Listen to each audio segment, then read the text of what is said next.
তো এই যে ভাই কিনে পাঠিয়েছে, মানে বড় ভাই ছোট ভাইয়ের হাতে কিনে পাঠিয়েছে এই যে আচার, মিক্স আচার, মহারাষ্ট্রের যে মিক্স আচার।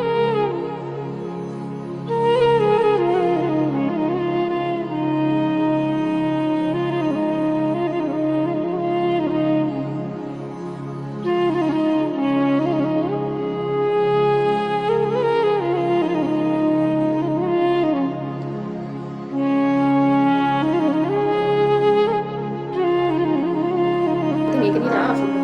মেয়ে কিন্তু এই প্রথমবার নাচ করছে, মানে স্টেজে উঠে। তো ছোট তো এই বয়সে কিন্তু এখন নাচ করবে, তার কারণ জিনিসপত্র কিছু কেনা ছিল। তো দেখছিলাম উপায় দেওয়া হবে। সো হ্যালো বন্ধুরা, গুড মর্নিং। কেমন আছো সবাই? আশা করছি তোমরা সবাই ভালো আছো, সুস্থ আছো, আর আমরাও ভালো আছি। আমার নতুন একটা ভিডিওতে তোমাদের সবাইকে জানাই অনেক অনেক স্বাগত। তো চলো আজকের ব্লগটা এখন থেকেই স্টার্ট করছি, আর সারাদিন কী করি না করি সমস্ত কিছু তোমাদের সঙ্গে শেয়ার করবো। ভিডিওটা কন্টিনিউ দেখতে থাকো।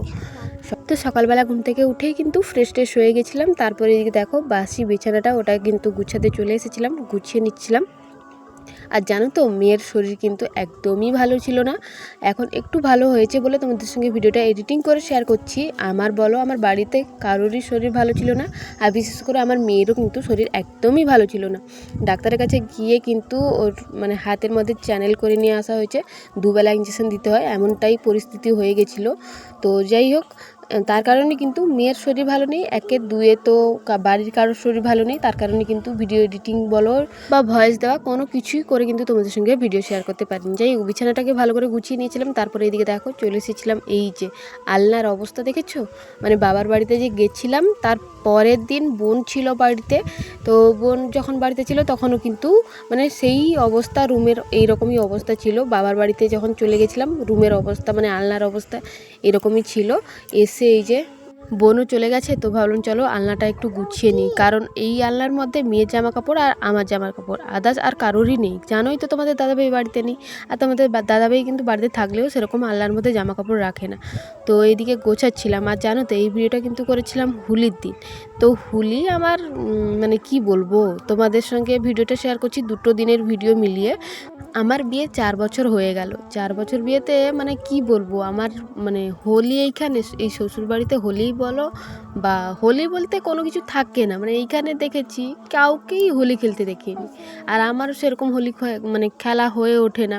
বাবার বাড়িতে থাকলে হয়তো বিয়ের আগে অনেক হোলি খেলেছি, কিন্তু এইখানে বিয়ের পর একবার হয়তো খেলেছিলাম, মানে ওই মানে কি বলবো মোটামুটি যেরকম আর কি, গালে একটু আবির লাগিয়ে দিয়েছিল, মোটামুটি সেরকমও হোলি খেলা না। মানে এইখানে বিশেষ করে তো হোলি খেলাতে মানে কেউ হয়তো জানেই না, না কি বুঝতে পারি না, এখানে হয়তো হোলিই খেলতে জানে না। তো যাই হোক, আমার না ওই বিষয়টা নিয়ে প্রচুর পরিমাণে মন খারাপ হয়, জানো তো। এখানে কেউ খেলতে বেরোয় না বলে আমি খেলতে পারি না বা খেলতে যেতে পারি না, বা মানে খেলার অতটা সাহস থাকে না আর কি। যাই হোক, সবার হোলি ভালো কেটেছে, শুধু আমার বাদে সবার হোলি ভালো কেটেছে।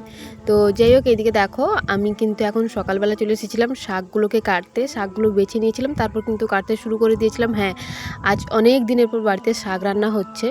বাবা কিন্তু বাজার থেকে নিয়ে এসেছিলো শাক, তো ওই শাকগুলো কলমি শাকগুলো কিন্তু ভালো করে বেছে আমি কিন্তু কেটে নিয়েছিলাম, দিয়ে সকালের রান্না কিন্তু হয়ে গেছিলো। ভাই কিনে পাঠিয়েছে, মানে বড় ভাই ছোট ভাইয়ের হাতে কিনে পাঠিয়েছে এই যে আচার, মিক্স আচার, মহারাষ্ট্রের যে মিক্স আচার যেটা থাকে ওইটা কিনে পাঠিয়েছে। আর এটা হচ্ছে পাঞ্জাবি তড়কা।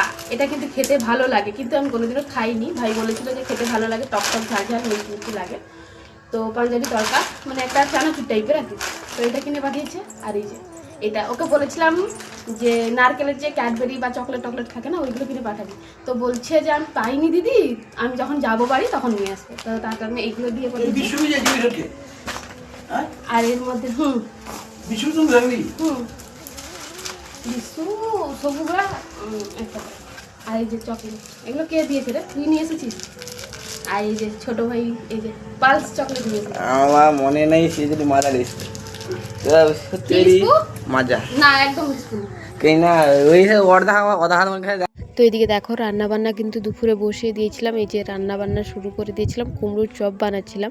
আর আমাদের কিন্তু এখানে গ্রামের পুজো শুরু হয়ে গেছে, আজকে একটু পুষ্পাঞ্জলি দিতে যাব, তো তার কারণে কিন্তু রান্নাবান্নাটা একটু করে নিচ্ছিলাম দুপুরের রান্নাটা। আর আমি কিন্তু সকাল থেকে কোনো কিছুই খাইনি, কারণ পুষ্পাঞ্জলি দিতে যাব বলে কোনো কিছুই কিন্তু খাওয়া দাওয়া করিনি। এখন কিন্তু রান্নাটা করে নিচ্ছিলাম দুপুরের রান্নাটা। জানো তো বিয়ের পর কিন্তু খুব একবারও কিন্তু আমাদের গ্রামে যে পুজো হয় না, পুষ্পাঞ্জলি দিতে যাইনি একবারও।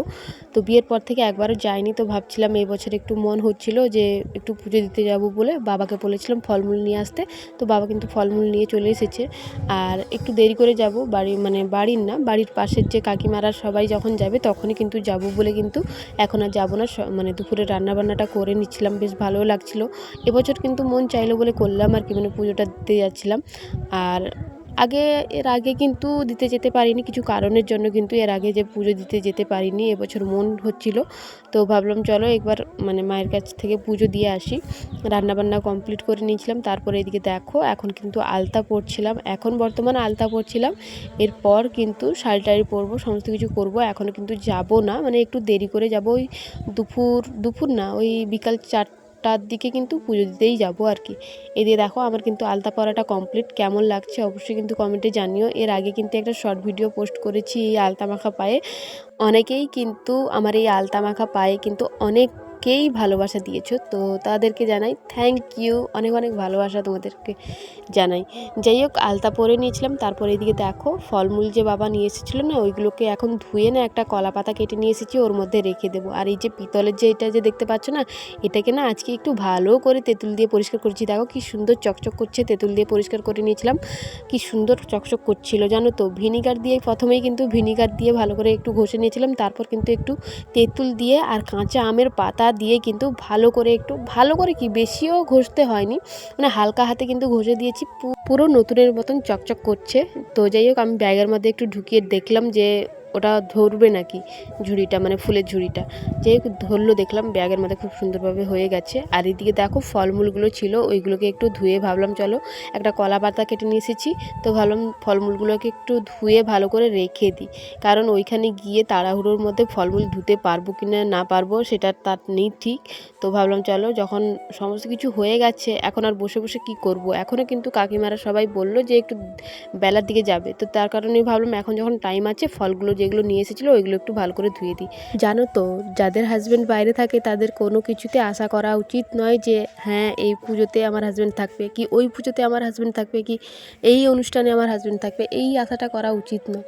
কারণ যাদের স্বামী বাইরে থাকে কাজের সূত্রে তারা কোনো দিনও তাদের হাজব্যান্ডকে পাশে পায় না। তো যাই হোক মনটা একটু খারাপ লাগছিল যে পুজোতে, গ্রামের পুজোতে ও আসতে পারলো না বা থাকতে পারলো না, তার কারণে একটু মনটা খারাপ লাগছিল। যাই হোক এদিকে দেখো এখন কিন্তু চলে এসেছিলাম গ্রামের মন্দিরে পুজো দিতে। তো পুজো দিতে এসে কিন্তু এখানে ফলমূলগুলো কেটে নিচ্ছিলাম, কারণ ওইখান থেকে কেটে নিয়ে আসিনি একটাই কারণ সবাই বলে নাকি ফলমূল নাকি ঠাকুরের কাছে যে দেওয়া হয় ওইগুলো নাকি বাড়ি থেকে কেটে নিয়ে আসতে নেই। তো তার কারণেই কিন্তু আমি এখন এইখানে এসেই কিন্তু কাটছিলাম। আর দেখো তরমুজটা কোনো মতেই কিন্তু কাটতে পারছিলাম না, একটু তাড়াহুড়ো করছিলাম, হ্যাঁ, কারণ সবার কিন্তু কমপ্লিট হয়ে গেছিলো, মানে ফলমূল কাটা বলো বা কেউ হয়তো বাড়ি থেকে নিয়ে এসেছে কেটে, আমি কিন্তু বাড়ি থেকে কেটে নিয়ে আসিনি। তো তার কারণে কিন্তু এখানে ফলমূলগুলো কাটতে একটু দেরি হয়ে গেছিলো। তোমাদের সঙ্গে শেয়ার করলাম আমাদের গ্রামের ঠাকুর ধোঁয়ার কারণে কিন্তু ঠিকঠাকভাবে বোঝা যাচ্ছে না। এই যে দেখো পুষ্পাঞ্জলি দিয়ে চলে এসেছি আর আমার অবস্থা হচ্ছে এই, তো আমি ফোনটাকে না ঠিকঠাকভাবে, মানে স্ট্যান্ডটা বাইরে আছে, মানে ওই সাইডে আছে, তো রাখতে পারছি না। পুষ্পাঞ্জলি দিয়ে চলে এসেছি প্রায় 8টা, সরি আমি বলছি 4টার সময় কিন্তু চলে এসেছি। আর এখন এই যে এখন আমি রুমের মধ্যে আছি, তো চলো ফ্রেশ হয়ে নিই। আর এই যে আর এখানে না বৃষ্টি পড়েছে, প্রচুর পরিমাণে কাদা, রাস্তাঘাটের অবস্থা একদম যাচ্ছাতা অবস্থা, একদম অবস্থা খারাপ, যে মানে পুজো দেখতে আর রাত্রিবেলা যাবো কিনা সেটাও সন্দেহ। তো চলো খাওয়া দাওয়া করিনি সকাল থেকে, 4টা, সাড়ে 4:40 বেজে গেছে অলরেডি, তো জলও একটু খাইনি। তো চলো এখন ফ্রেশ হয়ে নিই, খাওয়া দাওয়া করি, তারপর আবার কথা হচ্ছে। বেশ কয়েকটা রিলস ভিডিও বানিয়েছি, তো কী করবো বলো, একা একা যতটুকুনি পেরেছি ততটুকুনি রিলস ভিডিও বানানোর চেষ্টা করেছি, বানিয়েছি। তো চলো ফ্রেশ ট্রেশ হয়ে কিন্তু খাওয়া দাওয়া কমপ্লিট করে নিয়েছিলাম দুপুরের খাবার, মানে দুপুরের খাবারটা বিকালবেলা খেয়েছিলাম। খাওয়া দাওয়া কমপ্লিট করে এদিকে দেখো এটা গোষ্ঠ জল নাকি একটা বলে, মানে আমাদের গ্রামের ঠাকুরের, মানে ওইখান থেকে দেয়, যাদের বাড়িতে গোমাতা থাকে না তাদের পায়ে দিতে হয়। তো বাবা গেছিল নিয়ে চলে এসেছে। এখন কিন্তু আমি মানে আমাদের যে গোমাতা আছে না ওর পায়ে কিন্তু একটু একটু করে জলগুলো ছিটিয়ে দিচ্ছিলাম, মানে একটু দিয়ে দিচ্ছিলাম আর কি। আর এই জল না হলুদ জল আর কি অনেক কিছু দিয়ে, মানে গোষ্ঠ জল নাকি বলে, বলে। আর সিঁদুর দিয়েছিল, ওইটা কিন্তু একটু কপালে দিয়ে দিয়েছিলাম গোমাতার। আর জানো তো, আমি কিন্তু দিদাকে বলেছিলাম একটু ভিডিও করে দিতে, দিদা যে কেমন ভিডিও করে দিচ্ছিলো দেখেই বুঝতে পারছো যে কেমন ভিডিও হচ্ছিল আর কি। তো এদিকে দেখো, এখন সন্ধ্যাবেলা না গেছিলাম আমরাতুলিয়া বাজারে, দুজন কাকিমা আর আমি 3জন মিলে কিন্তু গেছিলাম। আর মেয়েকে কিন্তু নিয়ে যাইনি, যে বৃষ্টি পড়েছে, কাদা রাস্তা, আর এই মধ্যে মেয়েকে নিয়ে যাওয়া অসম্ভব। মেয়ে কিন্তু এই প্রথমবার নাচ করছে, মানে স্টেজে উঠে। তো ছোট তো, এই বয়সে কিন্তু এখন নাচ করবে, তার কারণে জিনিসপত্র কিছু কেনার ছিল, তো গেছিলাম কিনতে। এই যে দেখতেই পাচ্ছ মাথার ফুল খোপা দেওয়া হবে বলে। আর একটা কি বলতো, নাচ শিখেছে, ওটা স্কুল ইউনিফর্ম লাগবে আর কি। তো তার কারণে কিন্তু এই যে টাই নিয়ে এসেছি, টাই একটা আর বেল্ট একটা নিয়ে এসেছি। এই যে বেল্ট একটা নিয়ে এসেছি আর এই যে টাই নিয়ে এসেছি, কারণ ড্রেসটা হয়ে গেছে, কিন্তু টাই আর বেল্ট হট করতে তো কেউ দেবে না, আর এদের বয়সে কিন্তু এখন পাওয়া যায় না। তাও বোনকে বলেছি, বোন কিন্তু দাদার মেয়ের একটা ড্রেস ছিল, ওটাকে ভালো করে ফিটিং করে দিয়েছে। আর এই যে বেল্ট আর এটা নিয়ে এসেছি, একটা নাচে কিন্তু এগুলো লাগবে। বড় বড় টিপ নিয়ে এসেছি, কাজল তো এখন করলে ঘেটে যায়, তো তার কারণে কিন্তু বড় বড় দেখে একটু টিপ নিয়ে এসেছি, কাজল মানে কালো টিপস হবে। আর এই যে চুড়ির সেটটা নিয়ে এসেছি, ও নাচবে বলে এই যে চুড়ির সেটটা নিয়ে এসেছি। আর একটা সেট কিন্তু পরে নিয়েছি, ওটা কিন্তু বাবার বাড়ি থেকে মা কিনে দিয়েছিল। আর আমার জন্য না আমি একটা হার নিয়ে এসেছি, কারণ গলার মধ্যে হার নেই, দেখে বুঝতে পারছি যে গলা খালি। আমি বাবার বাড়িতে যেটা পরতাম না, সেটা কিন্তু বাবার বাড়িতে রেখে দিয়ে এসেছি, ভুলে রেখে দিয়ে এসেছি। এই যে এই যে দেখো, এই চেনটা কিন্তু নিয়ে এসেছি, বেশ ভালোই লেগেছে, আর দামটাও কিন্তু বেশ ভালোই নিয়েছে। তো ভাবলাম চলো, টেকসই যদি ভালো হয়, রং যদি ভালো থাকে তাহলে ভালো। নিয়ে এসেছি তো দাম দিয়ে কী যে গান গাইবে ভগবান জানে। আর যেই হারগুলো খুঁজেছিলাম ওই হারগুলো পেলাম না, আমার মনের মতো যে মানে আমি যেটা আগে করতাম না ওইরকম হার খুঁজেছিলাম, পেলাম না আর কি। যেগুলো দেখাচ্ছে ওইগুলো মাই লাভ এমনি সুইট হার্ট বা কিউট, ওইগুলো সব লেখা আছে, আমার তো ওইগুলো পছন্দ হয় না। যাই হোক, তার কারণ কিন্তু ওগুলো নিয়ে এটাই নিয়েছি। তো ওইগুলোই বেশ কয়েকটা জিনিস কিনতে গেছিলাম, কেনাকাটা করে নিয়ে এসেছি মোটামুটি যেগুলো লাগবে। আর যাবো এখন একটু মন্দিরে, কারণ ওখানে বাজি ফাটানো হবে বলে। আজকে সন্ধ্যা আরতি পড়বে, বাজি ফাটানো হবে, তো তার কারণে দেখতে যাবো বলে। এই যে আমি এখন পর্যন্ত খাইনি, প্রসাদ নিয়ে এসেছে বাবা যে, কিন্তু এখনো পর্যন্ত খাইনি, এখন খাবো। তো চল। যাই হোক, আমরা এই সন্ধ্যাবেলা কিন্তু দুজন কাকিমা আর আমি মিলেই কিন্তু গেছিলাম আমরাতুলিয়া, আমাদের এখানে বাজারে গেছিলাম। কিছু জিনিস কেনাকাটা ছিল, মেয়েরা তো নাচ করবে জানো, তো তার কারণে কিন্তু কিছু কিছু জিনিসপত্র কেনাকাটা ছিল বলে কিন্তু গেছিলাম আর কি। ওইখান থেকে ফিরে এসে এই যে দেখতেই পাচ্ছ, বাবা কিন্তু আমাদের গ্রামে কিন্তু প্রসাদ দেয়, তো ওইখান থেকে প্রসাদ নিয়ে এসেছিলো। আমি কিন্তু এখন বসে গেছিলাম খেতে, ফলমূল নিয়েছিলাম, খিচুড়ি, কুমড়োর তরকারি, আর একটু মানে ছোলা সিদ্ধ, ওইগুলো নিয়ে কিন্তু টুকিটাকি নিয়ে অনেক কিছু নিয়েছি, এখন খেতে বসেছিলাম। তো আমার তো প্রসাদ খেতে ভালোই লাগে। তো চলো, আজকের ভিডিওটা এই পর্যন্তই, সবাইকে টাটা।